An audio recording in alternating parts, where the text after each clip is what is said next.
enough truth for you to make a decision in your mind. Well, this sounds right.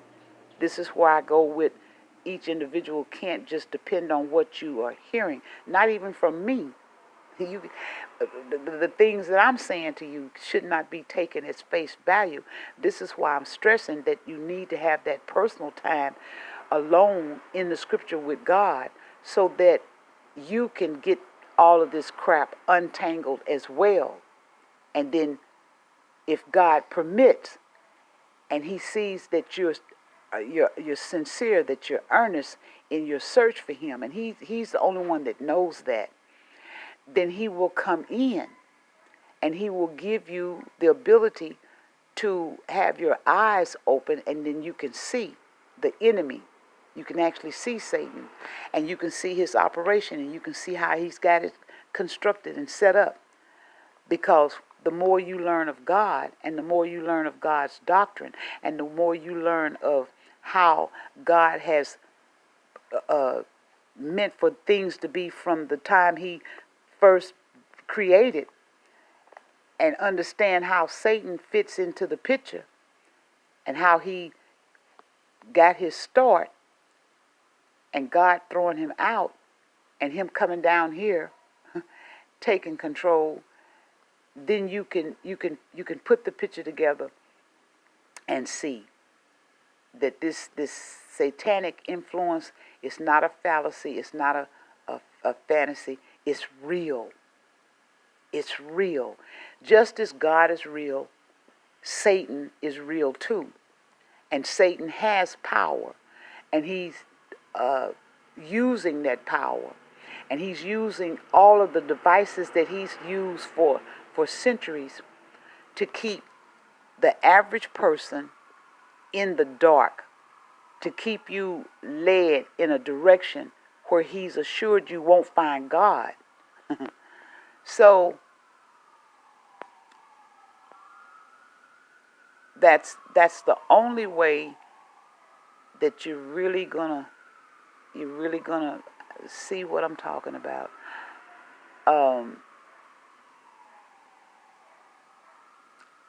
Because if I go to talking and saying this now, it's taken away from the direction that I'm going. So maybe I should just stop the video here. I mean, I've said enough. Maybe saying that little bit, come back another time and say what else I want to say. Because this thing is really convoluted, y'all. It's really convoluted. You have to be in God's presence to see what's going on here. You have to. There's no other way to see it. Or I'm having a day where it's not coming across, it's not coming out of my mouth. When I'm walking around in my head, I'm just seeing all the ways. Well, this is the way that you could explain it. This is the way that you could put it out there so people can see and people can understand what's going on. But Satan has truly got this world wrapped up.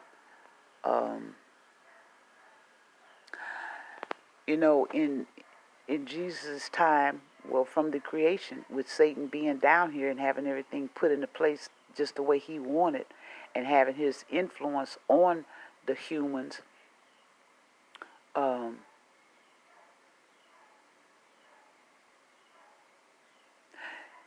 Satan has an organization. He has a group. He has his followers.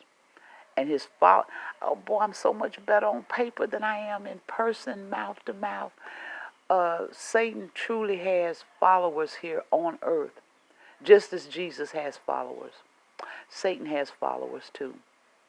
And these followers didn't just start yesterday or today.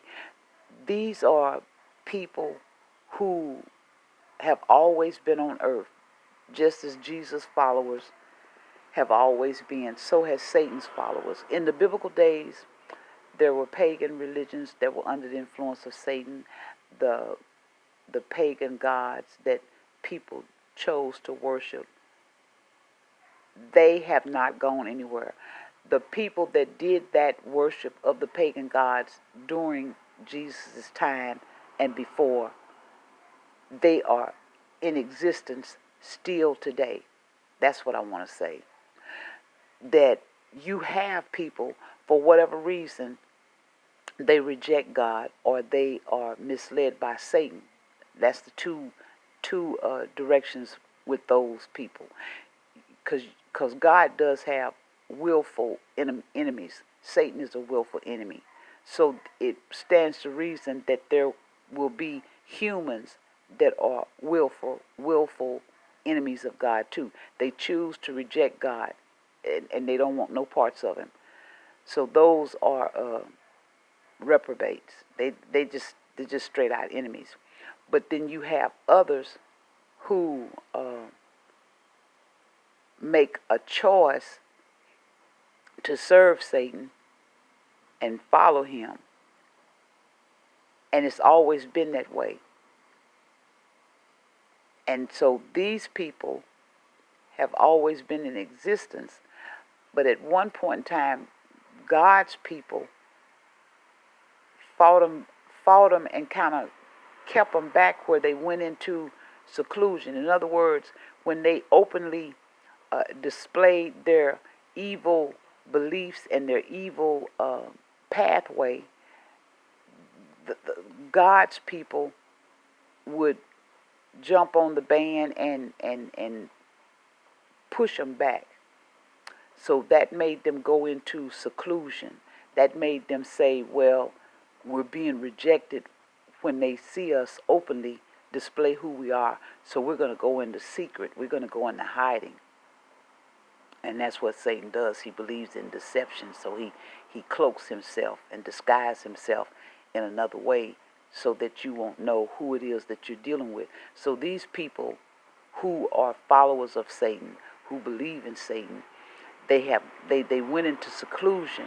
They're emerging now, but they went into a seclusion for a period of time, and they worked their deeds from behind closed doors in secrecy, and they band together and swore an oath and took allegiance to Satan, and they kept their organization quiet, and in order to communicate with each other, even publicly, they devised a means of communicating with one another without being discovered by those who were not a part of their organization. Because if you see the communications that they're using with each other, you would think nothing of it, because you would have been told by them, well, you know, when you see this, it means this, but in reality,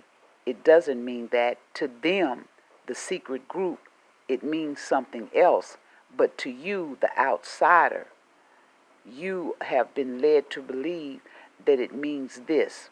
So this way, the satanic people, the people that worship the pagan gods, can keep their worship secret and also take their plans forward without being discovered.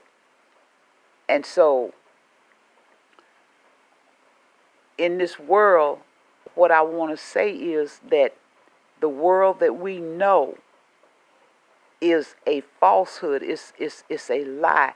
These people have been in operation so long, and they have worked at their goal, that they have now established that nearly 100% of the world is not what we think it is. And that's why I keep going back to the McDonald's thing or the Burger King thing, or, you know, saying to you that, yes, they constructed a restaurant, and we're under the belief that it's just simply a restaurant, and we go there to eat, blah, blah, blah.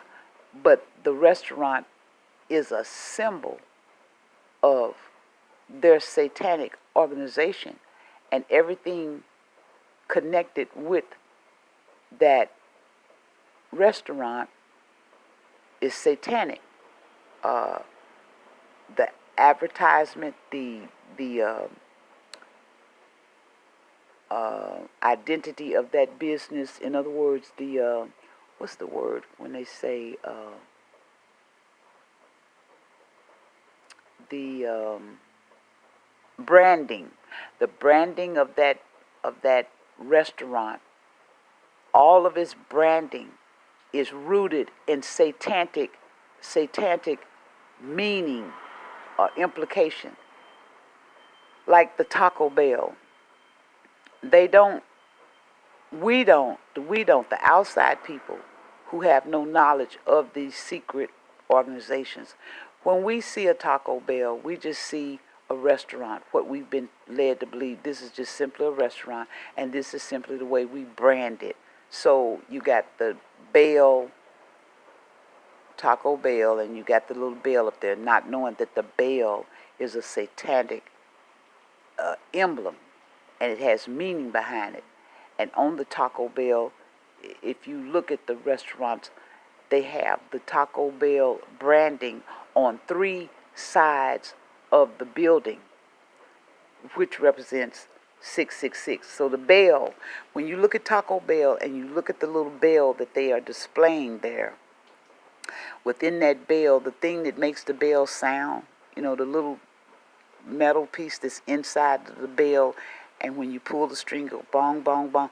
Well, that thing that they have displayed on their branding is really a 6. So when they put the Taco Bell up and they got Taco Bell sign on three sides of the building, each one of those bells and the little dong thing in it is representative of a 6. So putting it on three sides of the building represents the 666. So the trickery, Satan operates in colors, numbers. I don't want to go into the study of Satan, but I'm just trying to help you to see and understand that this world, which we had no parts of constructing anything about it, has already been set up by Satan, and everything in it is a force. Even the way that they have gotten us in a position now where we're totally dependent on the government, more or less, for survival. And how would you say I could explain that? These people believe in putting forth their plan, and even if they have to chip away and it takes them 20 years to achieve one little something for the team, for Satan's team, they will continue to chip away for 20 years in secrecy until they're now at a point and a place where they can go ahead and put into place that they've been working on for 20 years. So back in the day, before the world was industrialized like it is, and people lived on farms and raised their own crop and raised their own animals and fed themselves and used wood to burn to keep heated and to cook their food, and coal, and used other means of keeping their food preserved. Like my grandmother used to tell me, they would dig a hole in the ground and line it with sackcloth, and then put their food in there and then cover it up where the ground stays cooler. Or in the wintertime, it would be just like a deep freeze. And so what I'm saying is that people were more independent. But then Satan, which we didn't know was Satan, and we didn't know anything about these secret organizations, they're in their place, been driven into seclusion, and now they have to work secretly and all that. They started their plans of drawing the people away from the farms and trying to entice them into the cities, where they tell them, why be out here on this farm working the soil and sweating and having to do this year in and year out. Go out and prepare your soil and plant your seeds and then tend it and weed it and water it and then go back and harvest it and bring it in, blah, blah, blah, and then can your food and put it up because I remember my grandmother canning food, my mama canning food, and people don't do that stuff now. So the people were enticed, and in some cases they were driven off of their farms because these people they conniving, honey. They conniving and they sneaky. So if they were not able to convince you or lure you away from the farm, there were people probably driven off of their farms or burned out of their farms, or government confiscated their lands under the guise of a lie or whatever. But whatever was put into place, it worked because it drove people into the cities. And now they will be enticed with, well, we work with the factories and you get money so you don't have to work as hard. And now we'll prepare your food and we'll open factories where we just designate a handful of farmers to produce the food, and then we process it and put it in a can and put it on a shelf, and then you go buy it. Well, see, all of that improvement, what we thought was improvement, was really just a network of trickery, which was leading us into the position where we find ourselves today, where you don't have anybody that's doing anything independently and living independently. Everything that we need to survive is being provided by the system. So where we didn't have to pay gas, light, and water because you had well water, you had coal oil or kerosene or whatever to light your homes and to heat your homes. And your eggs, you just went out in the yard and picked them up and ate them and, cooked them or whatever. See, they transformed all of that. Now, no one knows anything about that lifestyle or how to do or how to prepare or how to survive off of the land or how to take care of any farm animals and how to slaughter them and bring them to the table. So now we're in a world that we're completely and utterly dependent on those in power to provide us with those daily needs that we have.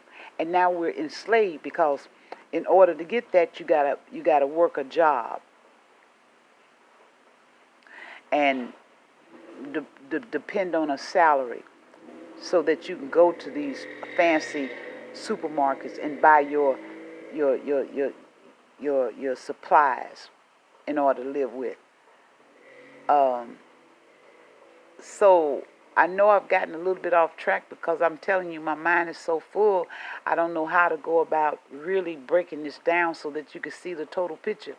But with these people being in the secret organization, if they're Satan worshipers, they're Satan followers, that's going another place too. When I say Satan worshipers and followers, I mean they go beyond just saying I believe in Satan or I worship him. I'm talking about where they are actually still committing the sacrificial sacrifices, the things that they did in the biblical days when they would take the babies up and offer them up as sacrifices to these pagan gods and throw them into the fire. Throw them into the fire. I don't want to give too much because it can start to sound crazy, but trust me, that's why I'm always on edge and thinking people need to know. People need to know. But the only way that you're going to know, the only way that you're ever possibly going to know is by hanging out with God. And God is going to show you this world is indeed ran, owned, operated by Satan. And Satan is a trickster. And for over 2,000 years, he done had all this experience in how to manipulate man. You know, if he could manipulate angels to turn against God and be cast out of heaven with him, he's a force we can't tangle with. He's a force that we're no match for. And he's slick in what he does. He knows how to do that he does that keeps this world confused and away from God. And it's up to us as an individual to seek God out for ourselves and stop falling into the mindset that we have things together or we're on the right path, because we're not. If as long as we continue to stay out here and believe that we're hearing and seeing that's coming from our outside uh, influences from the world, that world is being ran by Satan. So every bit of information that you're collecting, no matter where you're collecting it from, is coming from a place of untruth. It's coming from a place of lies. There was never any truth in it at all. You being void of any information about God, and you're soaking up all this information that's being given to you from this world, and I'm telling you the world is under Satan's rule and operation, you got wrong data. So wrong information in, you put out wrong conclusions. It's no way that you can come up with a correct conclusion when all the data that you have coming in is wrong. That's a good way to put it. Everything in this world that's coming into our mind that shapes who we are and how we feel and think about and how we proceed forth in our life, we're basing it on misinformation. Because if you knew the truth, if you knew God, if you had the correct information that comes from God, and that's the scriptural knowledge, understanding, then you would be able to see that Satan has in the place, and you will recognize the deceit. You will see the lies. You will see how everything is constructed and how it's put into place, and you would avoid it. You would turn back. You would make another choice. You wouldn't come up with the same conclusion. You wouldn't come up with the same response to your environment if you had the correct information. In fact, that's the best way to put it. All the information that is coming into us, that has been coming into us from the time we were born into this world, is wrong information. It's obscured. It's distorted. It's twisted.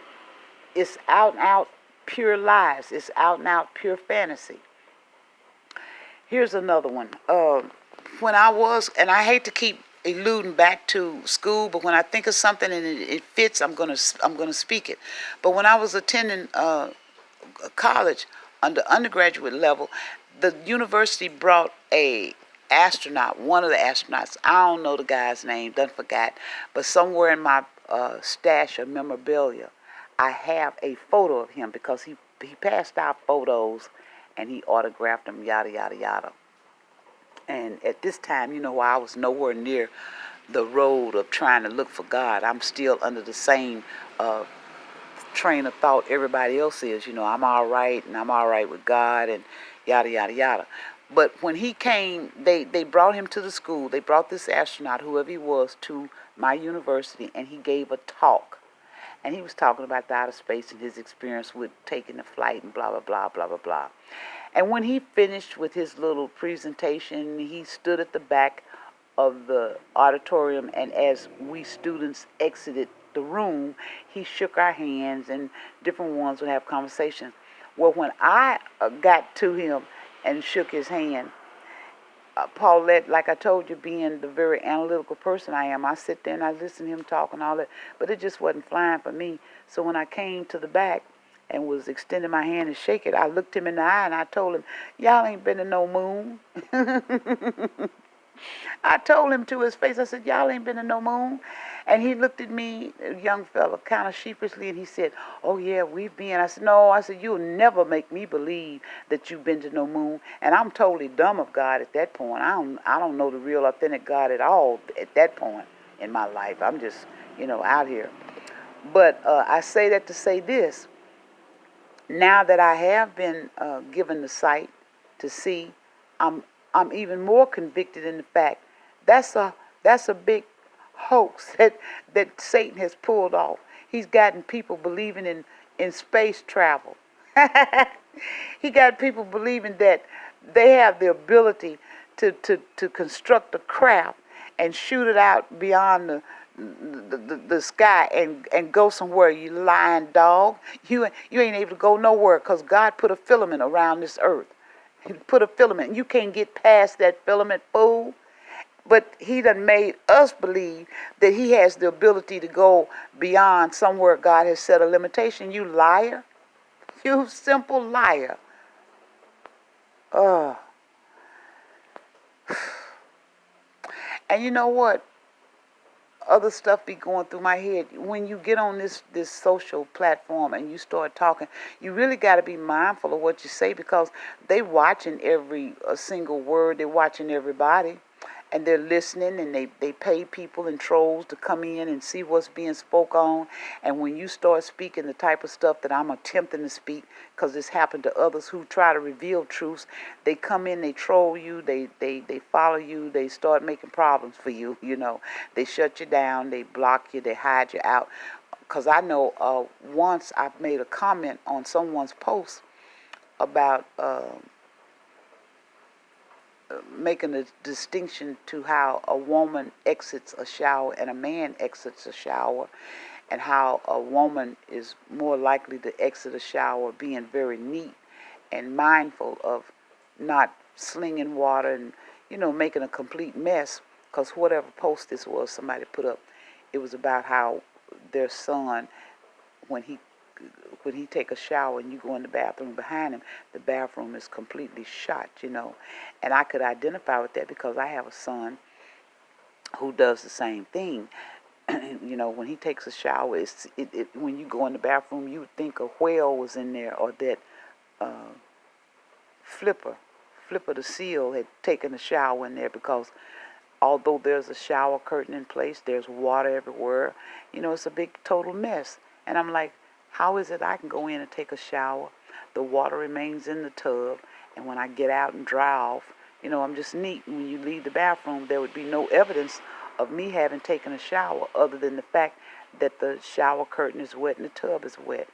So when I made a comment on that, I referred to as women being neat and men being SLOBS. SLOBS.